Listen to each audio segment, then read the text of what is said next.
Hi, welcome to another edition of This Issue. My guest this time is Dave Webb, who's a leader in the peace movement in the United Kingdom, in England. He's a chairperson of two very important organizations. One is Yorkshire Campaign for Nuclear Disarmament, CND, and the other is he's chairperson of the Global Network Against Weapons and Nuclear Power in Space. Dave, welcome to the show. Thanks, Bruce. Great to have you here. Can you tell us what is the Yorkshire Campaign for Nuclear Disarmament? Yeah, Yorkshire Campaign for Nuclear Disarmament is a kind of a branch, it's a region of the Campaign for Nuclear Disarmament in the UK. The Campaign for Nuclear Disarmament has been around since the 50s, since just after the bombs were first exploded, in fact, and been campaigning for the disarmament, for nuclear disarmament ever since. So the way that the CND, Campaign for Nuclear Disarmament, is structured in the UK is that it has different regions which work at grassroots kind of level. And Yorkshire is a fairly big region in the country, so we form a fairly major part of that. And where is Yorkshire in terms of the geography of England? It's northeast, so it covers from the northeast coast up to sort of more central England. So it's a pretty large area, one of the most beautiful parts of the country. Similar to Maine, really. Is it? Yeah. The CND, I've heard, is the largest peace group in all of Europe. Is that true?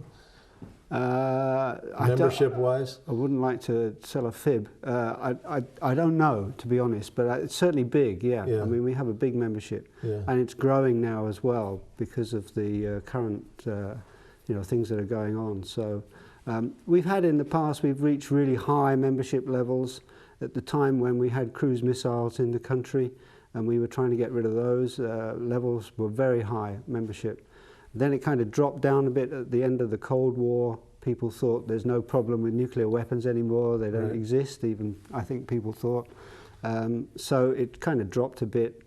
But it's picking up now with the war in Iraq and with Trident replacement issues coming up as well, or have come up.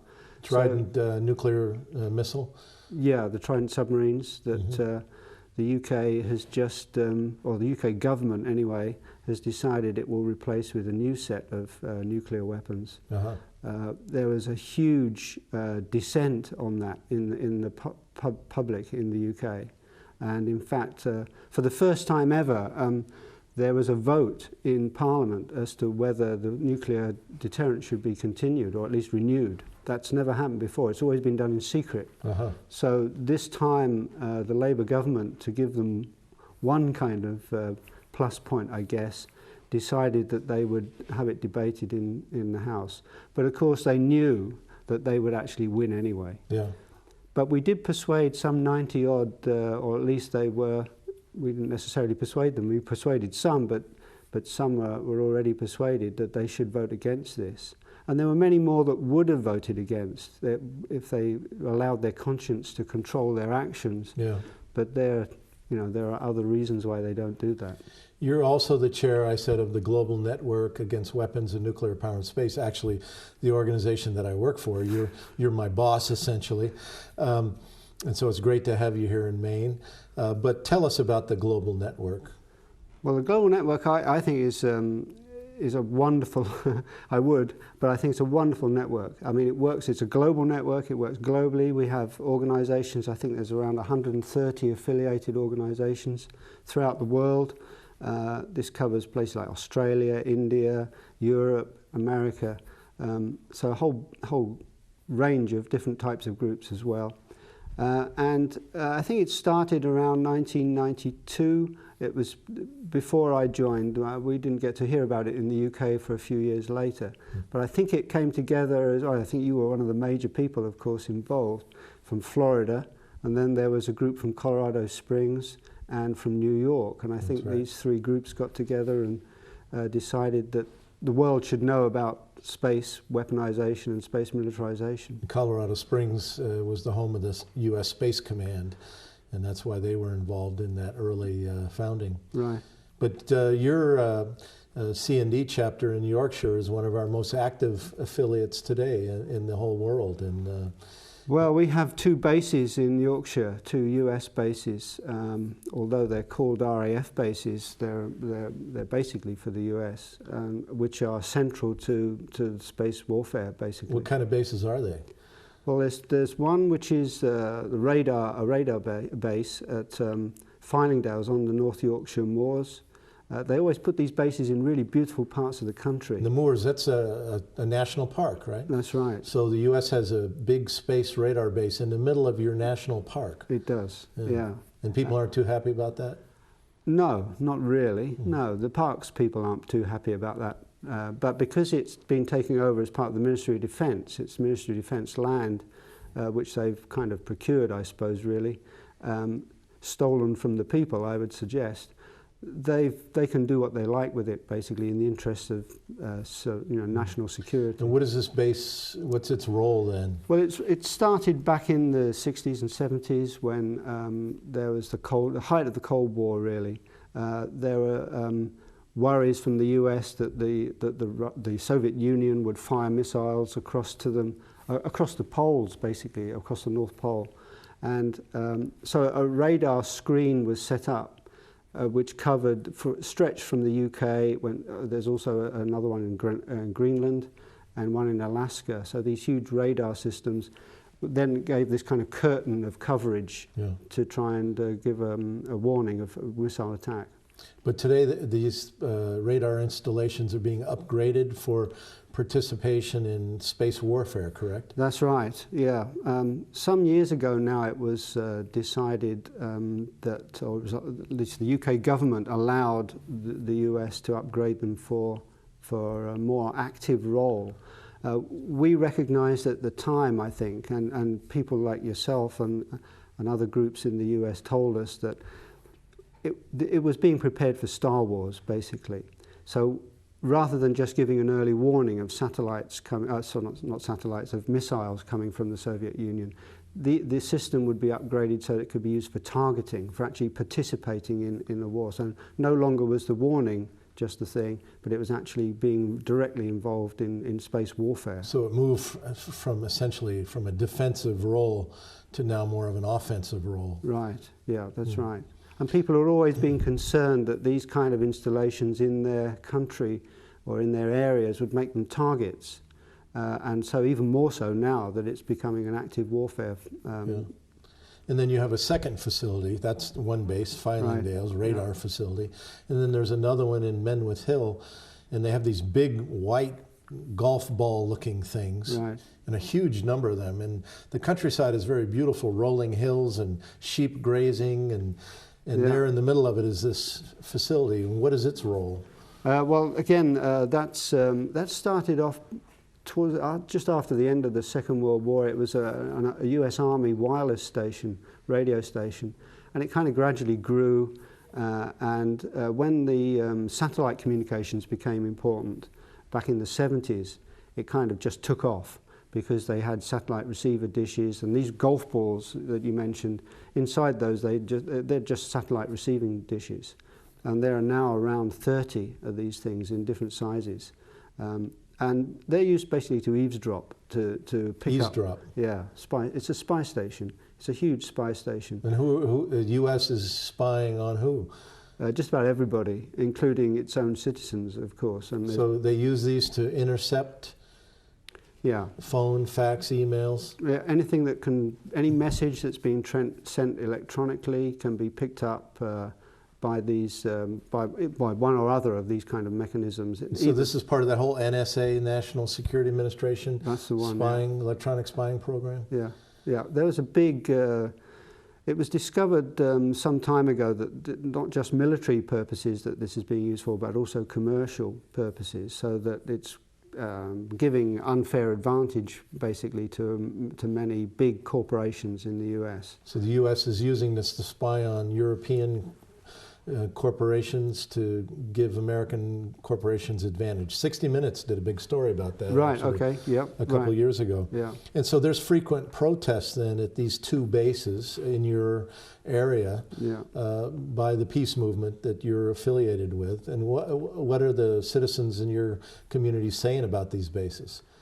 Well, they don't want them there, basically. I mean, that's what they're saying. They see, as I mentioned before, either they're a target for in case of a warfare or whatever. But in case of Menwith Hill, it's, I think, more than that as well. Well, in fact, both bases. Menwith Hill perhaps more so because it's more obviously an American base. Fylingdales, the radar station, is jointly kind of run by the Ministry of Defence and by the Americans, so it's kind of a joint facility. The information that goes from there will go both ways. Mm-hmm. But from Menwith Hill, it goes directly back to Fort Meade in the US. Yeah. So it's a US system. And people, I think, well, you know, you would object, I guess, if we wanted to put a base, a spy base in your country in a national park somewhere and take up all this area and have all these huge domes all over the place, you probably wouldn't like it too much here either, I guess. So it's partly a feeling of being invaded, you know, being occupied by another country. There's no accountability as to what's going on there. Our MPs frequently asked to go around and look around, be shown around. MPs? What do you mean? Members of Parliament, sorry. Yeah. Politicians. Frequently there are questions asked in the House of Commons about what the activities there. They're very rarely answered thoroughly, basically because sometimes our government doesn't know what's going on. Really? There. And also it's being used, if I can just add one more thing, I mean, it's one of the things that I guess the US and the UK work closely together on intelligence gathering. In the past, we've used, or it's been used by both countries to bypass their own laws. So, for example, Margaret Thatcher, when she was Prime Minister, she used the facilities of the NSA to spy on some of her own cabinet members. Is that right? That she wasn't too sure about. Yeah. And I think the same thing happens with the US. They can't legally spy on, although I know they have now, it's been discovered, spy on their own citizens, but they can get the UK to do it for them. So as you would say in your country, that's a bit dodgy. Just a bit dodgy, yeah. Yeah. Well, let's talk about you for a minute. What do you do for a living? What's your profession? Well, I'm a teacher. I work in a university in Yorkshire, in Leeds. Professor? Or? A professor in engineering, yeah. Engineering, And what university do you? It's Leeds Metropolitan University. And you've recently you're a co-author of a book called Cyber War, Net War, and the Revolution in Military Affairs. And so this book really tells the story about how this technology, space technology, is now being used for military purposes, correct? Absolutely, yeah. Yeah, I think this is one of the really worrying aspects of current kind of developments in technology, and space technology in particular. The Pentagon has an expression today as they talk about space technology. They talk about a thing called full spectrum dominance. What exactly does the Pentagon mean when they talk about using space technology for full spectrum dominance? Yeah, they don't seem to have any trouble with hiding what they really mean by things sometimes. They come right out and say them, which is interesting.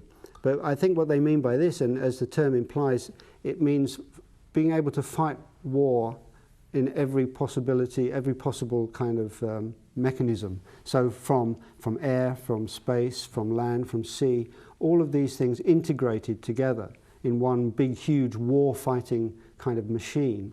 And it's integrated through space technologies. Can you give me just an example or two to illustrate how that concept might work? Well, I mean, take, for example, the war in Iraq. I mean, they have ground troops that have been moving in. They have air bombings. They will have surveillance systems, either photographic or electronic, some way or another. All of these things need to be integrated together. I mean, in the past, they've all worked as separate units, although they know what each other is doing, apparently, every now and then, anyway. They have their own systems. But this revolution, this idea of bringing these systems together so that they can be operated under one kind of umbrella system. I think that's what this is all about. And space technology gives them that ability. That's right. And so that means today that these military satellites in space are being used to coordinate warfare on the Earth, correct? That's right, yeah, yeah. Now the Pentagon says that the U.S., and they say this in many military documents, the Pentagon says that the U.S. will control and dominate space and deny other countries access to space. What are they saying there? Well, they're saying basically that this is so important now to the US military, the use of space, that they cannot allow other people to in any way deny them that ability. So they'd rather deny other people the use of space than have them deny the US the use of space. So the trouble with the space systems is that they're extremely vulnerable. They're just kind of, naked systems up there. They're not armed or anything like that. So they are very, very vulnerable to attack. So what is the United States doing to develop this control and domination and denial of other countries' access to space? Well, it uses kind of its usual methods of aggression, basically, to disallow other people the use of space, or at least put them off and discourage them from trying to do that. So they're looking now at developing space weapons to actually be based in space. At the moment there are no weapons as such, although there are components of weapon systems in space, but no actual weapons in space. So the U.S. is now developing offensive weapons for space, and what would their job be? Well, their job would be to deny other people the use of space, or at least and to protect the U.S. interests. Now, what's wrong with that? Some people listening to this show are going to say, well, hey, we're the good guys. We're Americans. We're the top of the hill. What's wrong with us doing that? And how do you respond to that as a citizen of England? Well, some of you are good guys, that's true. But not all of you are good guys. And some of the military, I don't see that really a military solution to some of the problems that we have in the planet is the right way of going about things. And just to kind of... What we're doing is we're taking all the things that we're doing wrong on the planet and we're moving them up into space and doing them all wrong there too. And we are kind of, we're intellectually now adult enough, I would have hoped, to come to a conclusion that we can sort problems out, we can get our differences disentangled in other ways other than this kind of methods.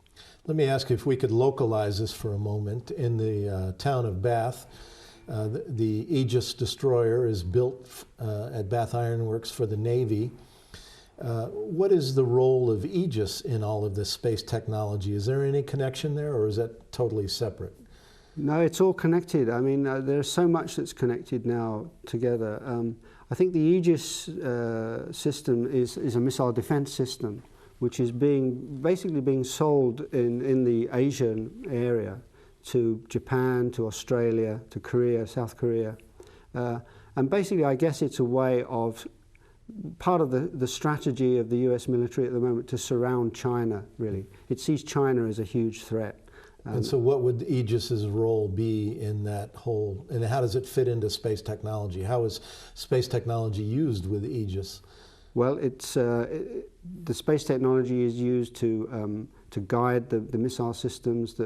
This is an anti-missile system on the destroyers. So they would use space technology to target, to pinpoint where their missiles are going to be targeted to, basically. And so how does China respond as the Aegis are now being deployed in, you said, South Africa, Japan, Australia? I know that... South Korea. South Korea. How is China responding to that?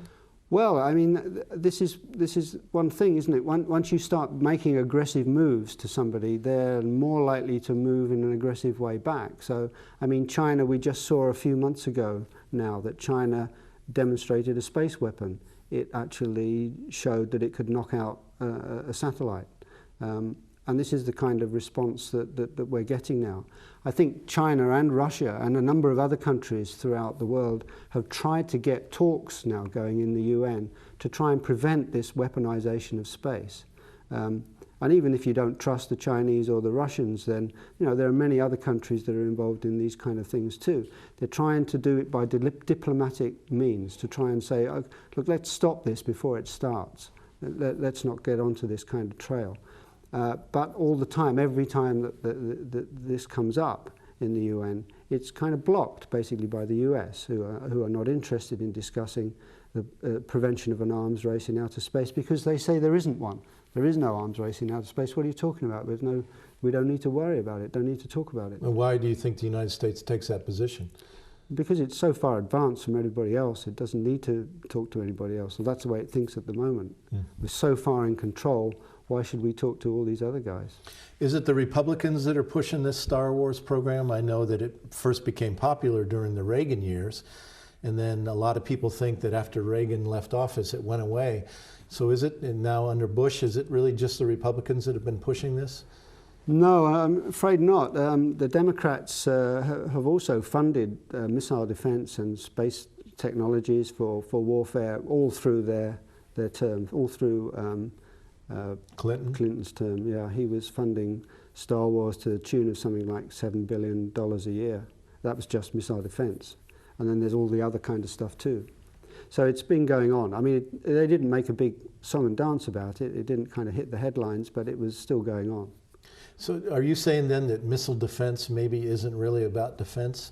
Are you making that claim? Absolutely, yeah. I mean, it's part of a war-fighting system. And I mean, the other thing about missile defense is in terms of what we call asymmetric warfare, I guess, it can give somewhere like the US a huge advantage, because even if you accept this idea of nuclear balance, where one side is threatening the other side, if you throw your missiles at me, I'll throw mine at you, and then we'll just wipe each other out, mutually assured destruction. Well, the reason why there was an ABM treaty, an anti-ballistic missile treaty, way back in the 70s, was signed was because each country recognized, each side recognized that if one side got an advantage over the other, if they could knock out the retaliatory phase of another side, they'd have a real big advantage, and they could strike first without being worried about being retaliated upon. And that's what's happening now. Now the US seems to be, I mean, maybe it isn't, let's hope it isn't, but it seems to be working towards a position where it can strike China, Russia, whoever, first. It can wipe out their missiles, maybe won't get them all, but there'll be a few that kind of take off, and it can wipe them out with its missile defense system. So let me see if I understand this. You're saying that for years, various nuclear powers each had a sword, but they didn't necessarily have a shield, but they each had a sword, and that sort of neutralized each other. But now the United States is introducing not only the sword, but also the shield, and the shield then gives you first strike capability. Is that what you're saying? That's good, yeah, that's just right. And each of those swords was pointed at the other side's throat. I mean, it's really close to, I mean, in those situations, you come really close to ending the world, basically, because one slip, one mistake, one technical hitch, the whole thing could go off. And so the global network that you're the chairperson of, the Global Network Against Weapons and Nuclear Power in Space, and what is the website, by the way?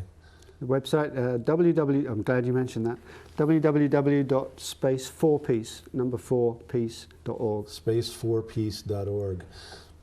The global network, then, you said, is made up of 130 affiliate groups around the world. And in your country, the U.S. has, up in Yorkshire, where you live in northern England, the U.S. has 2 space warfare bases. Are you saying then that around the world that the U.S. also has other such space warfare bases? Yeah, just a few. I mean, this is the thing, even though these are space systems we're talking about, they have a footprint on the Earth. They have ground receiving stations, backup stations all around the world. What are some of the places that have these U.S. Star Wars bases? Well, the one is at Menwith Hill. Although it's a spy base, it also is a downlink station, or will be a downlink station for a component of Star Wars, a space-based infrared system. A similar one bang in the middle of Australia, Pine Gap.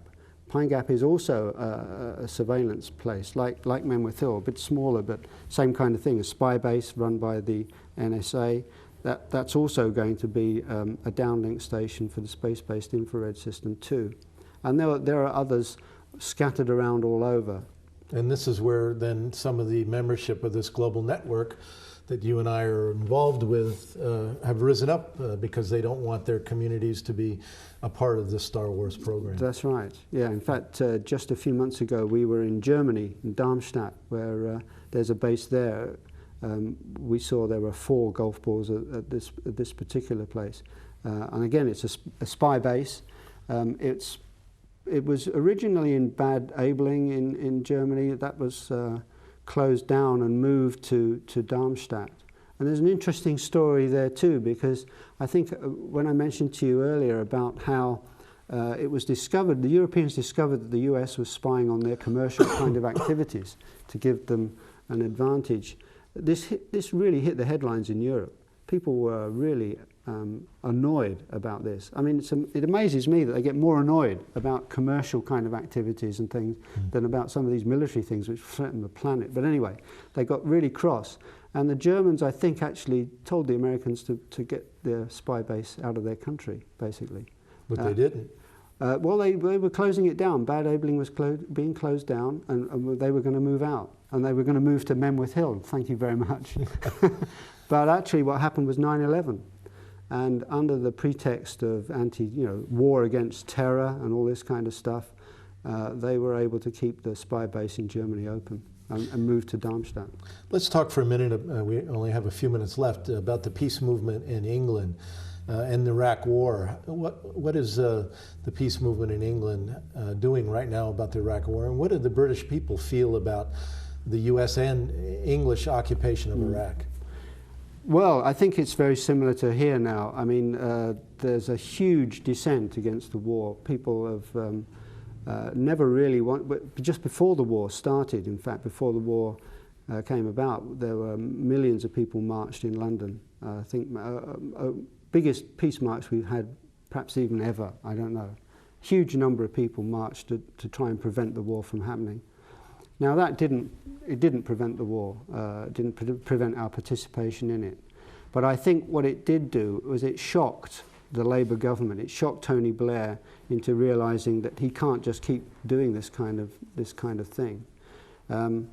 Anyway, since then the movement has been building. More and more people are saying, well, what are we doing this for? And to be honest, before the Iraq War, people from all walks of life were starting to question what was going on, and I hadn't seen that before in the peace movement, or not just in the peace movement, but in the general public. Before, you'd always get people who were saying, well, we've got to uphold democracy, we've got to do this, we've got to do that, the usual kind of arguments. But this time, people were starting to question, or they questioning why we were there, what we were doing this for. So it's meant that there's been a huge upsurge, I think, in the way that people view these kind of actions now. And we had a demonstration in London just a few weeks ago, which was combined about getting troops out of Iraq and also preventing the continuation of the Trident missile program. Well, Dave, we have about a minute left. Oh. So I want to give you 1 minute, or just a little less than a minute, to make a kind of a wrap-up statement. Thank you very much for coming from England and sharing your story about the peace movement there. But go ahead and make a final statement. Thanks very much. I mean, thank you very much for having me, and it's been really great. It's always great to come here and meet with, because we know that there are some wonderful peace movement people in the US, over in Europe. We don't get to meet each other often enough, I think, because we all need to know that there are other people working around the world on these issues, and we get to hear about your activities. We're getting to hear more and more with the internet and so on, and we can transfer information across, and that's really great. But meeting people face to face, getting to know people, that's the way we can build our networks and our structure, and we can eventually arrive at a peaceful world. I think that's the only way we can do it. Good. Well, Dave Webb, thank you very much for coming on the show. Thanks, Bruce. And thank you for watching another edition of This Issue. Until next time, good luck to you all, and please get organized.